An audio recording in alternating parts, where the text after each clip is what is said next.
Welcome to the Morning Update. I'm Erin Roan. Tributes are flowing for Brazilian football legend Pele following his death. The 82-year-old had been battling colon cancer and had been in palliative care for a month. His career was legendary, going on to lead Brazil to victory at 3 World Cups. Well, it's Pele. He's got it. Pele has scored. And that is Brazil's 100th goal in the World Cup.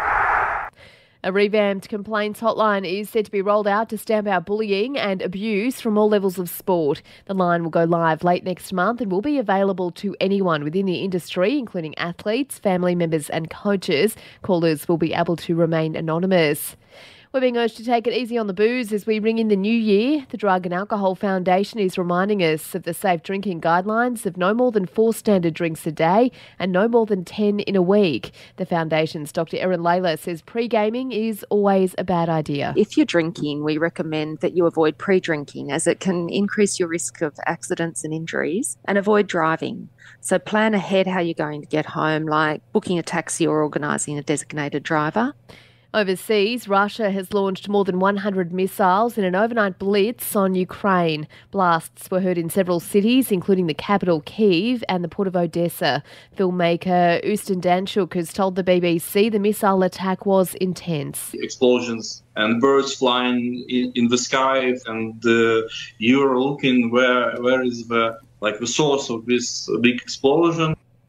And Michelle Obama has spoken publicly about the rocky times she and husband Barack had early on in their marriage. The former First Lady was part of a panel for Revolt TV, admitting things got difficult when the pair had kids, even though they were madly in love. People think I'm being catty by saying this. It's like there were 10 years when I couldn't stand my husband. You know? Do say that. You 10 long years. And guess when it happened? When those kids were little. To sport now, disappointment for Alex de Minaur in the opening round of the inaugural United Cup in Sydney. He went down in straight sets to Brit Cameron Norrie. The Aussies are turning their focus to the Sydney Test after winning the Boxing Day Test over South Africa. Mitch Starc and Cam Green will sit out the Test after picking up injuries in Melbourne.